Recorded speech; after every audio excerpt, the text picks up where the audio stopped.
Welcome to another deep dive. Today we are opening up a really detailed historical analysis. It's titled Analysis of Higher Direction of War. Yeah, and it breaks down the 1962 Sino-Indian War, Ugh. which is just a fascinating case study. It really is. Because, when you picture a war, your mind almost automatically goes to the front lines. Right, you imagine the trenches? Exactly. The Yeah. trenches, the artillery fire, just the sheer physical bravery of troops out there fighting in the mud and the snow.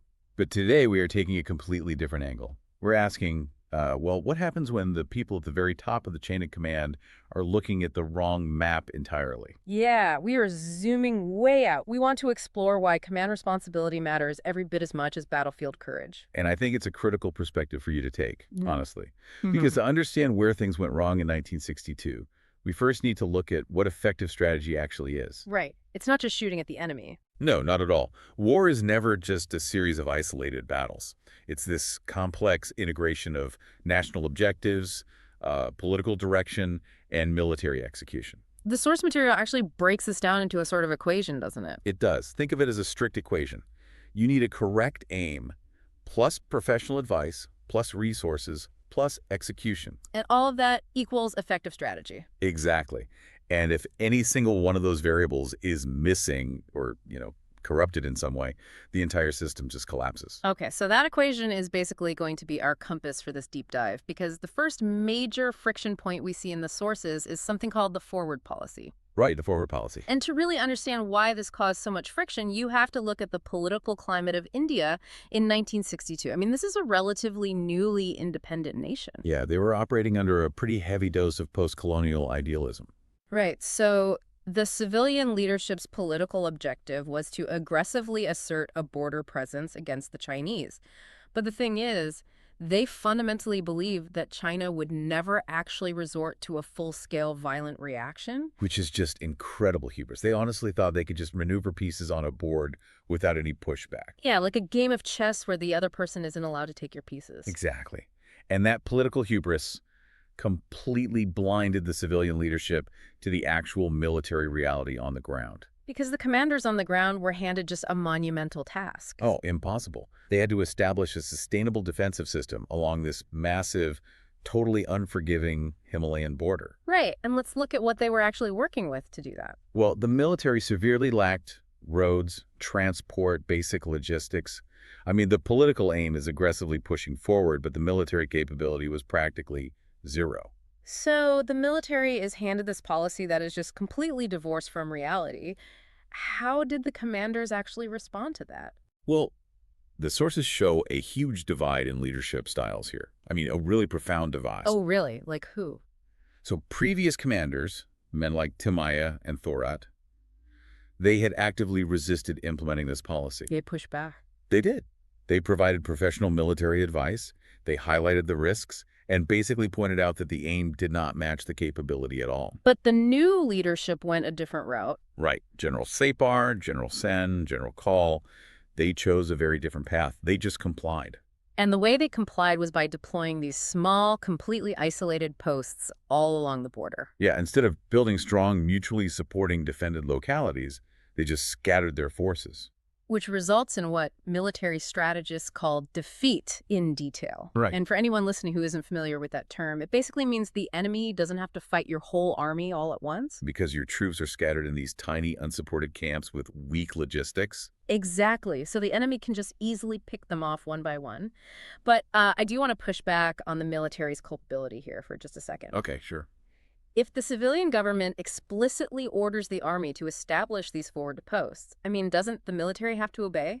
That's a fair question. Blaming the army here feels a bit like blaming a train conductor for a crash when the executives back at headquarters deliberately routed two trains onto the same track. That's a great analogy, and it highlights the tension perfectly. Yeah.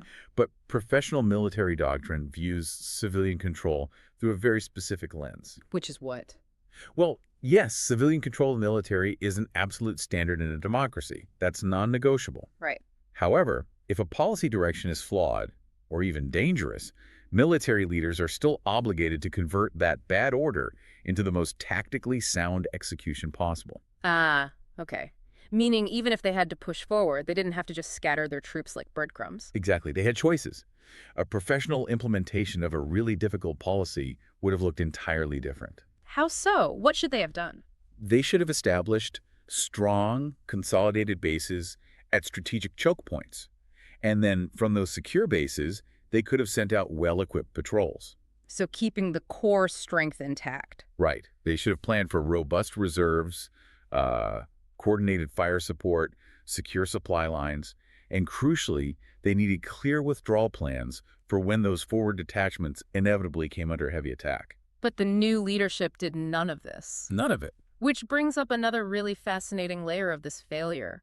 Why did this new leadership just roll over and accept it? Yeah, the sources dive into the personalities involved, and it honestly explains so much of the why behind all this. Yeah, like General Thapar, the army chief. The analysis describes him as being too gentle. Right, which sounds like a strange word to use for a general. It does, but he and his whole generation of officers were basically trying to establish the supremacy of civil authority in this young democracy. Which is a noble goal on paper. Right, but they overcorrected into total subservience. They just wouldn't say no. And then on the other side of the spectrum, you have General Call. General Call. He was a distant relative and a political protege of the prime minister, right? He was. And Call is really a central figure in this systemic collapse. He was seen as this sort of fixer who spoke the politician's language. Which I'm guessing let him bypass the traditional military hierarchy. Exactly. His rise was just a blatant act of political interference. It placed a man who totally lacked the requisite professional combat experience into a position of immense strategic consequence. And that cascades directly into what is arguably the most shocking failure of this entire conflict. The eviction order. Yes, the order to evict the Chinese positions. Because right now, the frontline commanders are staring down this massive, heavily armed enemy buildup. And the government just decides it's time to kick them out. Right. The commanders on the ground were handed an absolutely impossible mandate. It was execute a high-risk eviction of foreign troops. Let's look at the operational reality they were facing at a place called Nam Kachu. Okay, let's talk about Nam Kachu. The 7th Infantry Brigade was essentially trapped in a freezing gorge. I mean, the terrain was completely unsuited for any kind of defense. Well, they had no winter clothing, right? No winter clothing. They were trying to dig trenches in rocky soil without any proper tools. They had no supporting artillery fire, no landmines, no barbed wire. Wait, I have to add the detail here that just stopped me dead in my tracks when I was reading the sources. The ammunition? Yes.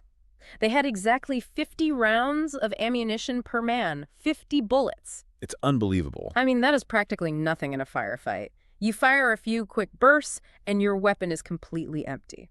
And they are sitting down in this gorge with 50 bullets each, literally watching a massive Chinese army massing on the ridge right above them. It's a nightmare scenario. It is. And despite all of that information clearly flowing up the chain, the eviction order was pushed forward anyway. Which is crazy because evicting a foreign army is clearly an act of war.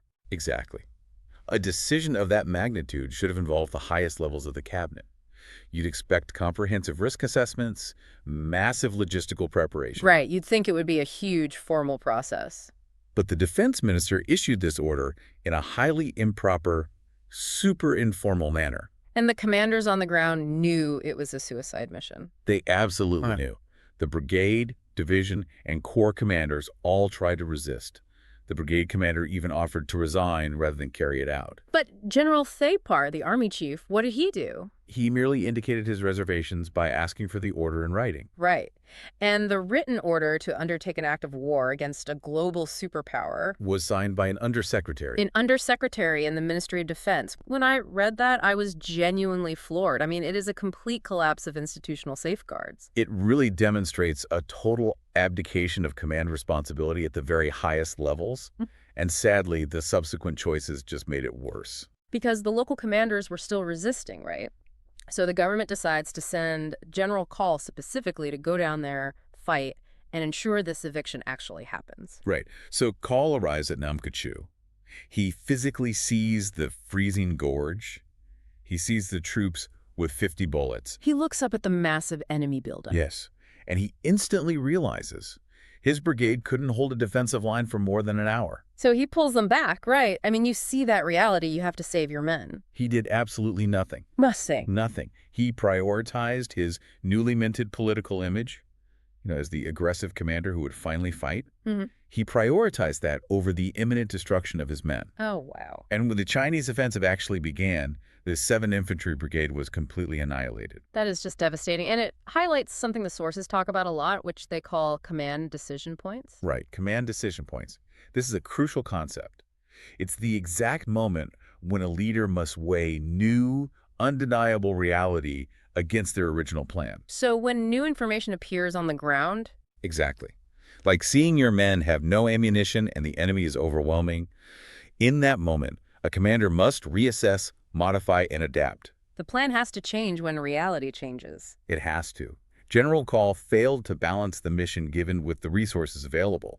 Pushing troops forward when those two elements are so wildly disconnected, that isn't bravery, it's negligence. Yeah, it really is. So because Kaul prioritizes his image over his men, the front line at Nam Kachuu completely collapses. Completely. And suddenly, the Indian army isn't just losing a battle, they are scrambling to find a geographical lifeline to stop a full-scale invasion of the plains. Right. They're in full retreat. Where do you even fall back to in the Himalayas? I mean, that brings us to the defense of NIFA, right? The Northeast Frontier Agency. Yes. The leadership was desperate to choose a new defensive line.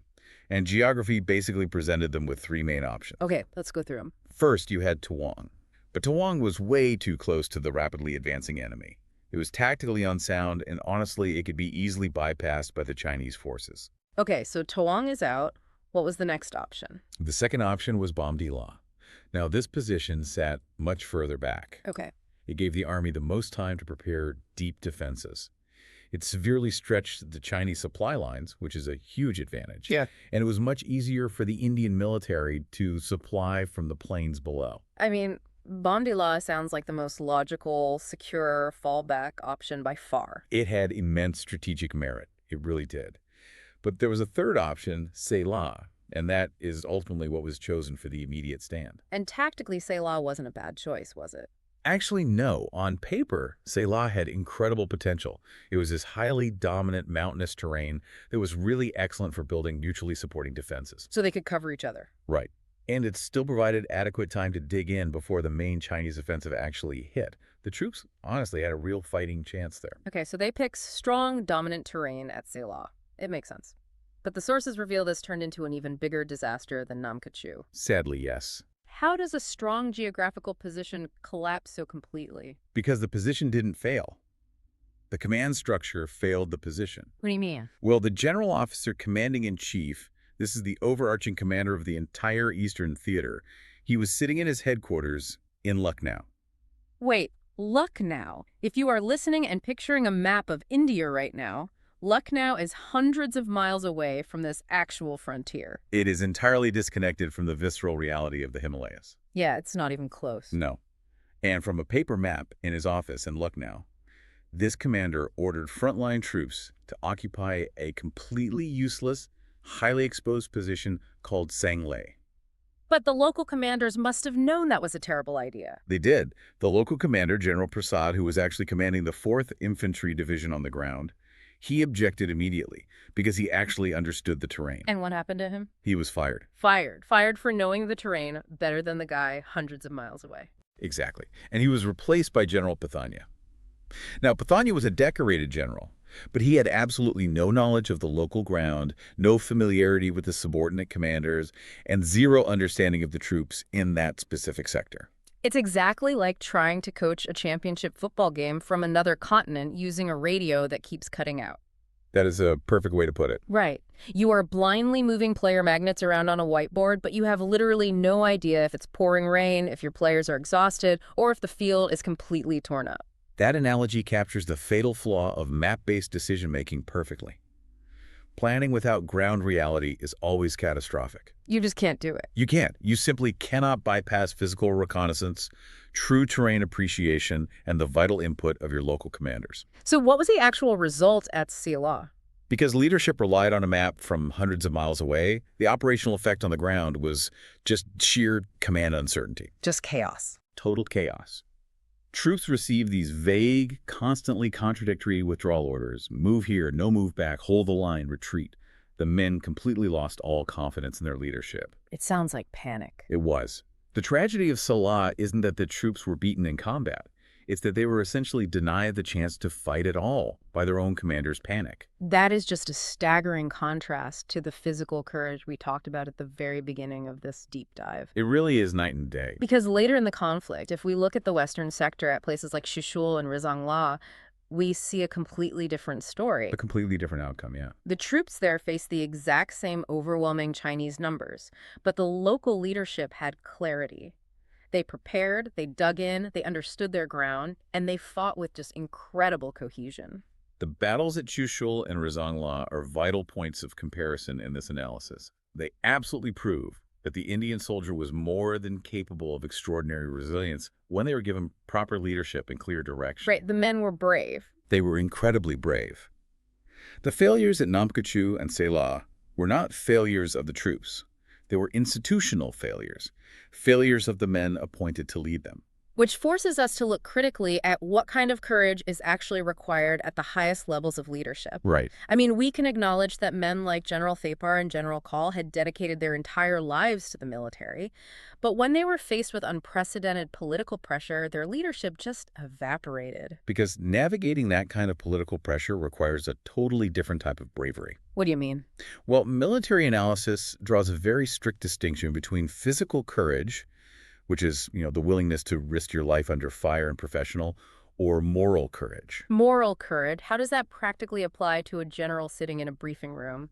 It is the bravery to speak uncomfortable truths to your boss or to the prime minister. To say no. Exactly. Yeah. It's the courage to look at a politician and say, no, this policy is fundamentally flawed and it is going to result in the slaughter of my men. And the higher command in 1962 just didn't have that. They lacked the moral courage to demand clear responsibility and realistic objectives.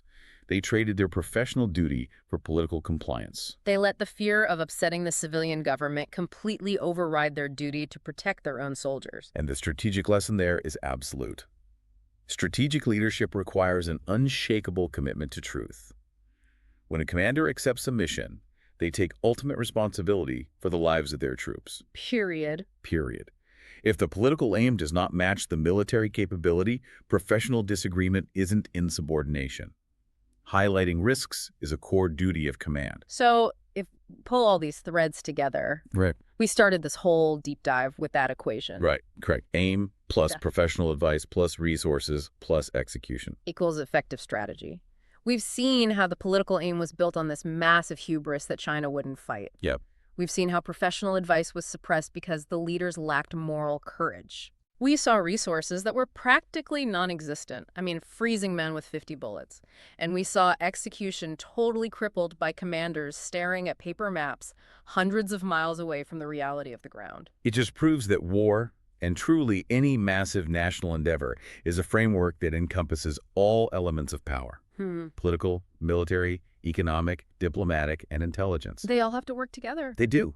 If those elements aren't integrated, if the politicians don't listen to the military, and the military lacks the moral courage to tell the politicians the hard truth, the entire system just fractures. And for you listening, whether you are running a business, leading a massive project, or just navigating a crisis in your own life, these historical mechanisms map directly onto what you do. They really do. The lessons are universal. You always have to balance the mission you are given with the actual resources you have. You can never plan purely off a spreadsheet or some digital dashboard without actually seeing the ground reality for yourself. Get out of luck now, basically. Exactly. Get out of luck now. And above all, you must have the moral courage to speak up when a strategy is fundamentally flawed, even if it makes you really unpopular in the boardroom. Those are the enduring lessons of leadership. And honestly, it leaves us with a critical lens through which to view our own modern systems. It really does, because in 1962, the commanders were blinded by physical distance, political hubris, and just terrible paper maps. Right. But today, leaders have satellites, real-time drone feeds, and instant data at their fingertips. So it leaves you with a lingering question. What that? Does having a perfect digital map actually give modern leaders more moral courage to make the right choice? Or does it just give them a faster, more high-tech way to make the exact same mistakes? That is a fascinating question to end on. Thank you for joining us on this deep dive. Keep questioning the maps you're handed, keep seeking the ground reality, and we will see you next time.